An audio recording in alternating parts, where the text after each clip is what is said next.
In the Bible, Yahweh repeatedly warns us against any mixing of races, and especially against intermarriage and mongrelization. Some of this has been overlooked because of imperfect translation out of the Hebrew and Greek languages in which the Bible was written. Let us examine some of these passages, carefully noting the exact meaning of the words used in the original tongues. From the very beginning, the commandment not to permit mongrelization is strongly emphasized.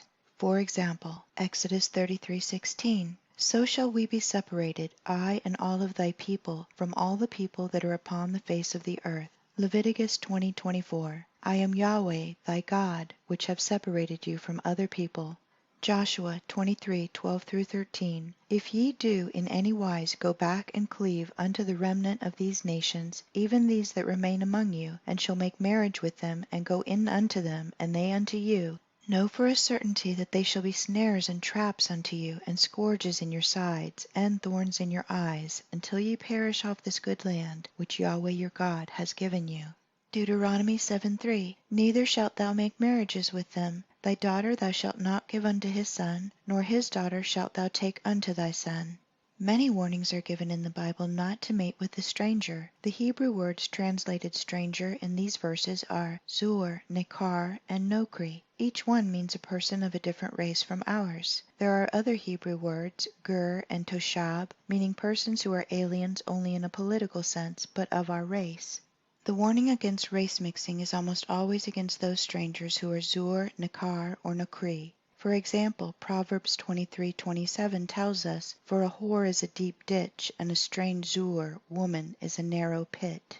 The reason for the warning is clear. Mongrelization is the worst form of genocide. If you kill 99% of a race but leave the other 1% pure-blooded, they will in time restore the race. But when you mongrelize them, you have destroyed that race eternally. Once mixed with the black or yellow races, the white race would be totally and forever destroyed. Hence Yahweh has forbidden it.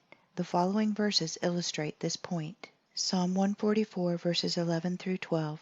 Rid me and deliver me from the hand of strange Nekar children, whose mouth speaketh vanity, and their right hand is a right hand of falsehood, that our sons may be as plants grown up in our youth, that our daughters may be as the polished cornices of a palace.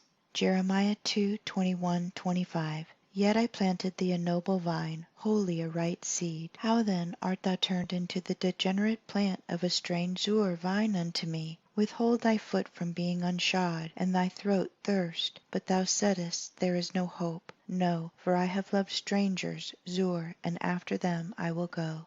Hosea 5:6-7. They shall go with their flocks and their herds to seek Yahweh, but they shall not find him. He hath withdrawn himself from them. They have dealt treacherously against Yahweh, for they have begotten strange zur children. Noah was saved because he was pure-blooded, while those around him were mongrelized.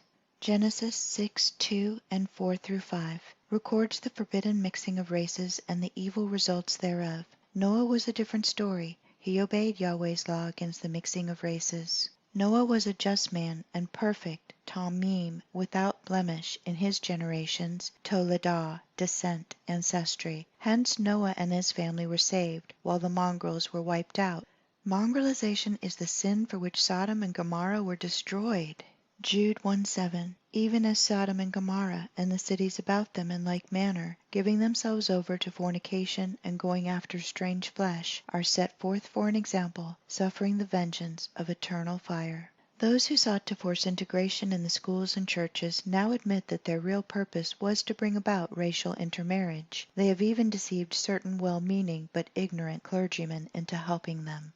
Even without intermarriage, just allowing Negroes into the white churches is disobedience to Yahweh. Do you say you didn't see that in your Bible? This is only because mistranslation conceals it from you. No doubt you were puzzled when you read the following in Deuteronomy 23:2. A bastard shall not enter into the congregation of Yahweh. Even to his 10th generation shall he not enter into the congregation of Yahweh. You wondered at this because an illegitimate child is not to blame for the sins of his parents. Why should the penalty extend for 10 generations? They might all be legitimately born.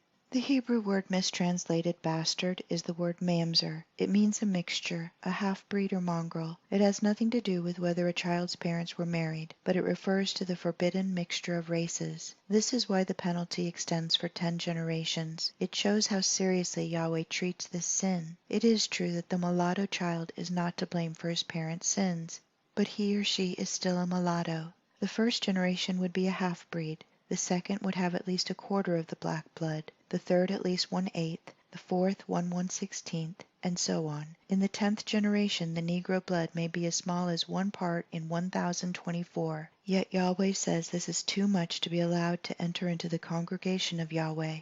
If you admit that your church is not worthy to be called the congregation of Yahweh, then perhaps this doesn't concern you. But if your church is, or trying to be, the congregation of Yahweh, hadn't you better obey Yahweh's own commandment concerning it? Call this to the attention of your minister. The unfortunate children of such marriages are not the guilty ones. The sin is that of their parents. The fact that they cannot help what they are does not change the permanent fact they are what they are. The experience of thousands of years has demonstrated that the dark races do not have what it takes to produce the white man's high civilization. They have never had it in their own lands, and they only have it here because we, the white majority, make it so. The mixed breed is the same. They do not have in proper measure those qualities which Yahweh so carefully implanted in the white race to carry out certain purposes which he has assigned to them. Recognition that Yahweh made the races different does not imply hatred or contempt for any of them. Difference has its purposes, which must be respected. I do not expect the family cat to sing like a canary, nor the canary to keep mice out of the kitchen. If I went quail hunting, I would not expect a horse to point quail for me. Neither would I try to saddle and ride the best hunting dog in the world. All the family pets are equally loved, and none are despised because he can't do what some other does.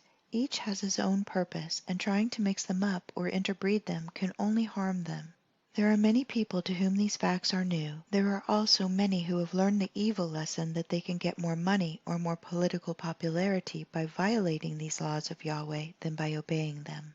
Some of you might not like being reminded of these things, but remember, I did not write the Bible. Yahweh wrote it through his prophets. His commandments are always right. For our own good, for the very survival of our white race upon the earth, and that we may face Yahweh with a better conscience, we had better obey these laws of Yahweh.